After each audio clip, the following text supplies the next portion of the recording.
So today we're going to be looking at the S-curve, and then aside from that we shall also be looking at reporting project performance.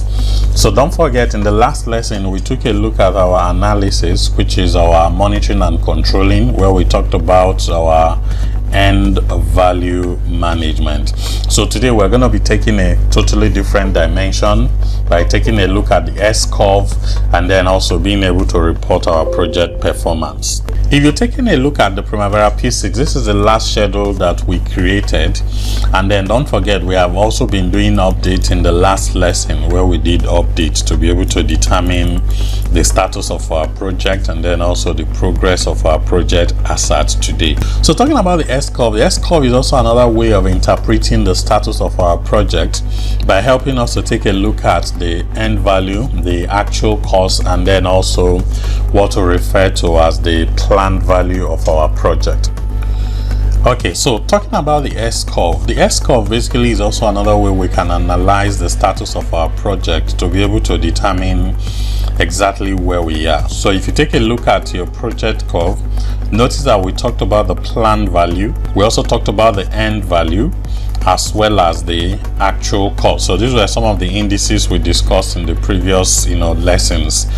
So if eventually the project has finished planning the project, our planned value curve is most likely going to appear somewhat like this.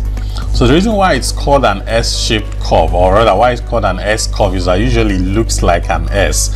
Why? Because when the project is starting off initially, you notice that the cost starts from the origin and then it keeps rising in the course of the planning, and then it tips in the course of executing, and then as the project is coming to an end, you notice that the cost begins to come down. So that's exactly why this is actually referred to as an S-curve. It might not be a typical S, but then in some cases it basically shows some signs of being an S. So in this case, this is our planned value. So planned value is how much we have planned to spend. So in the course of the project implementation, work now starts. So don't forget that the sum total of your planned value, just like we mentioned earlier on, is your budget at completion. So at this point is our BAC, budget at completion. That is how much we have budgeted that we're going to be spending for the whole of this project. So if in the course of the project implementation, work now starts, so you may notice that you have a situation where you have your end value. So let's assume we have our end value curve. So our end value curve appears somewhat like this. So this is our end value. And then let's also assume that our actual cost appears somewhat like this. So this is our actual cost curve. From this, we can actually tell that this particular project, if we want to interpret the status of this project, from the curve you're seeing here, you can see that our actual cost is higher than our end value. However, our end value is higher than our planned value. If you still remember the formula for cost variance in the previous lesson, we said that cost variance is what? End value minus actual cost. That's how we define cost variance. So in this case, you can see that the actual cost is higher than the end value. The actual cost is higher than the end value. So let's assume that end value is 10 and then actual cost is now 15. It therefore means that our cost variance would be minus 5. What that simply means is that this particular project is over budget. Now, the reason why I'm doing this illustration is basically to tell you that whenever in your S-curve you see the actual cost curve rising above the end value curve, then it simply means that the project is over budget. Again, if you notice, our end value is higher than our planned value. And then the formula for our scheduled variance is SV is equals to end value minus planned value. So again, let's say our end value is 10 and then our planned value in this case, let's assume, because it's lesser than the end value, so let's assume our planned value is 5. So in this case, if we say 10 minus 5, that will give us 5. So what does that mean? It simply means that with respect to schedule that we are good. So when we relate it to the curve, what that simply means is that in your project, if you're displaying your S curve as the case may be, and you notice that the end value curve is higher than your planned value curve, it simply means that your project is ahead of schedule. Of course, the opposite is also true when the end value is now lesser than the planned value. So let's say we have a situation where our end value now becomes lesser than the planned value. That simply means that the project is behind schedule. In the same vein, if our actual cost is lesser than the end value, so let's assume this is our actual cost and is lesser than the end value, it simply means that the project is under budget. Okay, so that's basically the interpretation for our S curve, and then we're going to see how all of this works out in Primavera P6. So to display our S curve in Primavera P6, typically we do that from the activity usage profile. So you just click on activity usage profile. So when you click on activity usage profile, notice that in your detail view, you're going to see the activity detail profile here clearly displayed. Okay, so let's make it conspicuous a little bit. So you're going to see the S curve. So you can see the S curve in this case, judging from what we have done so far. You can see that the yellow line here represents the budgeted total cost.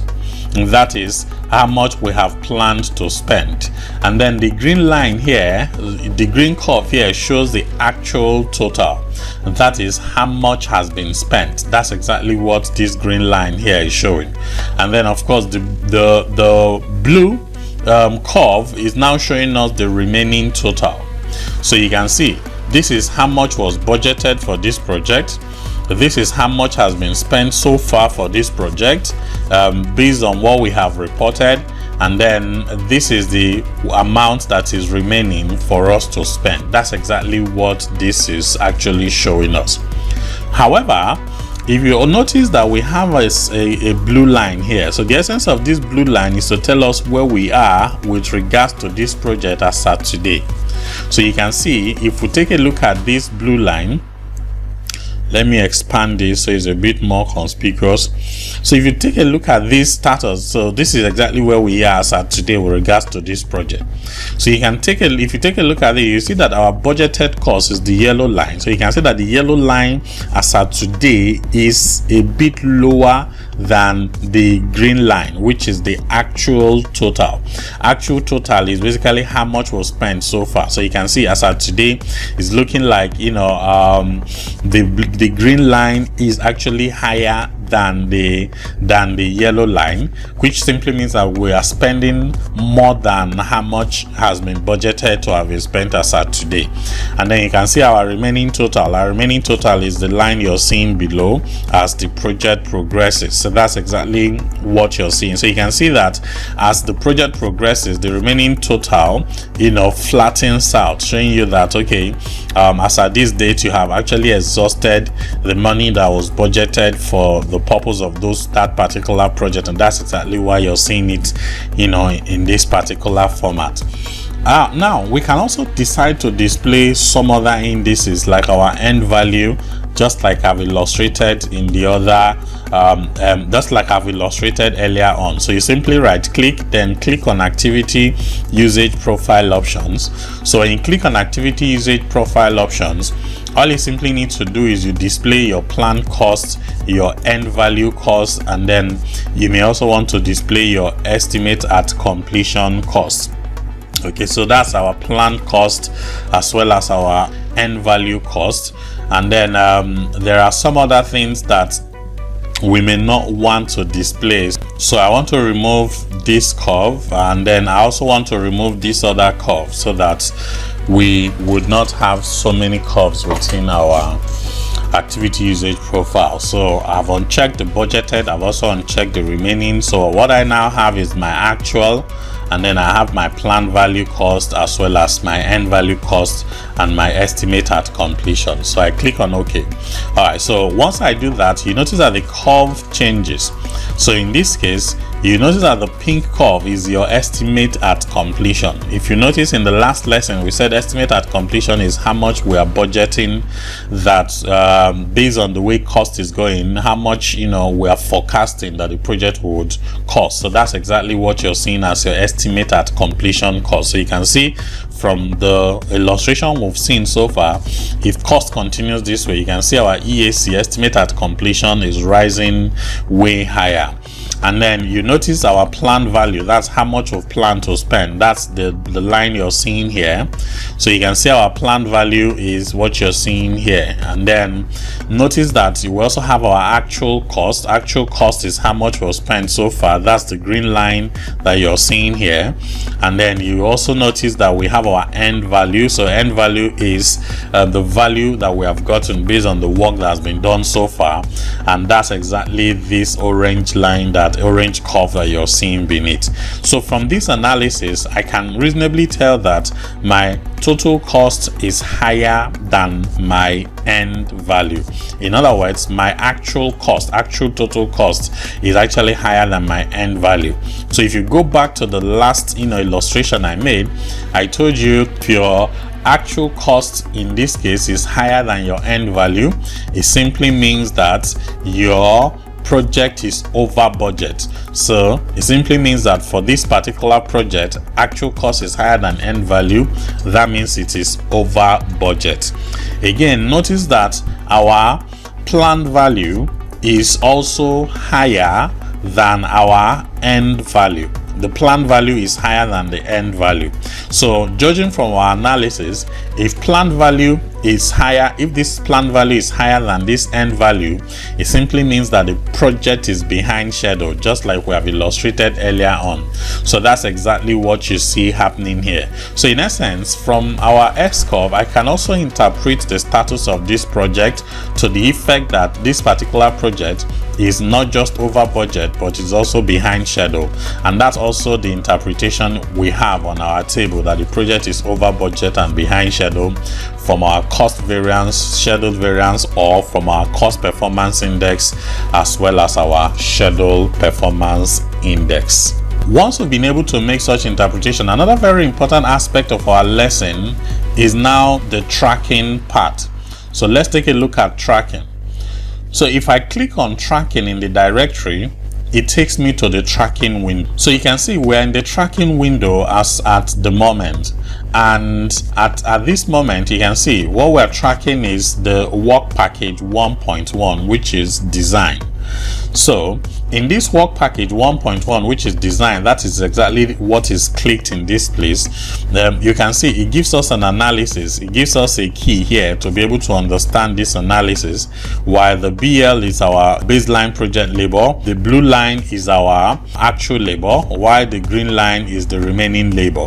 So what this is basically trying to explain to us is, based on what has been reported so far, this is the cost for our baseline labor. In other words, this is how much we had actually planned to spend with regards to labor. And that's exactly what the yellow line here illustrates. And then of course the blue line now tells us how much was spent on labor resources already. And then the green line now explains to us how much is now remaining for us to spend on our labor resources based on how much we have spent so far. And that's exactly what the green line here illustrates. So again, if I take a look at the next work package, you also notice that it also gives me the analysis. So you can see here the actual labor is not displayed, and the reason why the actual labor is not displayed, this is a monthly. Please notice that this report is on a monthly basis, so that's why you're seeing yellow green as the case may be. So if you notice in the previous one, this is for February, and then this is for March. So it simply means that in February, this is how much we budgeted to spend for labor, but then this is how much was spent for labor, which was way higher than what was budgeted. In March, this is how much we budgeted for labor, this is how much we have spent so far, and then this is now how much is remaining. That is basically how much money is what is remaining, the remaining labor cost based on what we have reported so far. So this, why we're seeing this is because, why we're seeing actual here is because if you notice, we had already started updating design, but then we've not updated, no activity in procurement has started, and that's why you're not seeing any actual. And then also Notice that in foundation it's also the same thing. No activity has started. Now if we click on the total project itself, it now gives us an analysis on the total project. So you can see in February, this is how much we budgeted for labor, and this is how much was spent. In March, this is how much we budgeted for labor, this is how much has spent so far, and this is the remaining. The green part shows the remaining labor. In April, this is how much we have budgeted for labor, and then also this is now how much we have to spend based on the fact that we're already running over budget. And in July, this is how much we budgeted, and this is what is remaining. All right, so beyond this, we can also use this to do our end value analysis, just like we saw previously. So all I simply need to do is I can right click here, and then I click on profile settings. So you can see I have my plan value, I have my end value, I also have my estimate at completion. I can remove this in order to reduce the number of bars that I will have to contend with. And then once I've been able to do this, I click on OK. So if you look at it again, it gives us also the same set of analysis based on what we have seen earlier on. So you see your planned value, the estimate at completion is the pink curve, then you see your actual cost curve, you also see your planned value cost curve, and then the curves are actually showing here, they are not very conspicuous. So let me change my time scale so that it appears a bit more conspicuous. So I right click, then I click on time scale. Let me change my time scale from year/month to week/day. Okay, so I click on OK. Once I've been able to do that, I navigate back to to the starting part. So this is exactly, so let me move this to this side so that it doesn't cover. So you can see the lines are a bit more conspicuous from this end, showing you the status of your project, and then also displaying the relevant curves. And this is where we are at today, and you can see the curves were a bit more conspicuous in the other window when we looked at it from the project profile than it is at this very window. So you can see our curves here. This is where we are at today. This is our end value, then this is our estimate at completion, this is our planned value. Okay, good. So once we're done with that, then you would have been able to interpret the status of your project based on what we have seen so far. And then we can actually navigate back to our activities page. Okay, so remember we're in the activity usage profile. That's exactly what we are seeing here. Now, aside from the activity usage profile, we can also do an analysis of our resource usage profile. So I just click on my resource usage profile. So when I click there, you notice that it displays my resources on the left hand side. So here you can see it's currently displaying all the resources I have in Primavera, but I don't want to display all the resources. So I click on this display, and then I go to group and sort by. I select customize, and then from the customized part I click on the drop down, and then I select assigned to current project, because I want to see only the resources that are currently assigned to current project, and then I click on OK. So you can see assigned to current project, you can see assigned to current project no. So in other words, these are the ones that are not assigned to current project. Then you can also see assigned to current project yes. So I click on this expand button, so you can see the resources that are currently assigned to my current project. So let's say for the project manager, I want to be able to analyze the project manager's work so far. So that's exactly why I clicked on the project manager. So you can see from the analysis here, you can see our budgeted units for the project manager. That's the yellow curve. The actual unit is now the blue curve. So if you notice, the remaining early unit is now the green curve that you're seeing here. So it simply illustrates this. Basically is how much work we said the project manager is going to do. This is the amount of work that's been accomplished, and then of course the green part now shows us the remaining portion of work that the project manager is assigned to. Then also I take a look at J.K. Daniels. I can also see the interpretation of the work of J.K. Daniels, and then also for Jerry Smith. All of these are various reports or various resource usage profile with regards to these activities and how much we have been able to utilize these resources as at today. So two key analyses you can do from here is either you're doing your activity usage profile or you're doing your resource usage profile. Don't forget, you can also do your activity usage spreadsheet. In other words, you want to see them from a spreadsheet perspective. So that's exactly what the spreadsheet here illustrates. So if you're looking at them from a spreadsheet perspective, to a large extent, it tells you your plan, your remaining total, as well as your actual total, and that's exactly what we're seeing here from the spreadsheet.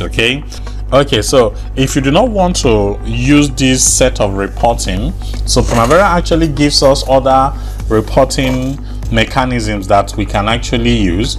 So if, for example, I want to report on my project, I can use my report wizard. So if I want to do my report, all I simply need to do is I could click on tools, and then I expand my tools, and then you're gonna see report here, but then I'm gonna be choosing the report wizard. So I click on report wizard. So when I click on report wizard, the report wizard pops up. So the first thing it asks me is to create a new report. So I click on next. Now I want to report on my activities. So I select activities and then I click on next. It will ask me activities and what else do I want to display. So I can say, let me display the activities and the predecessors. Then I click on next. So you now keep clicking on next until you get to run report. So you click on run report and then you click on OK. So if you see, you can see our activities here. This is the activity name.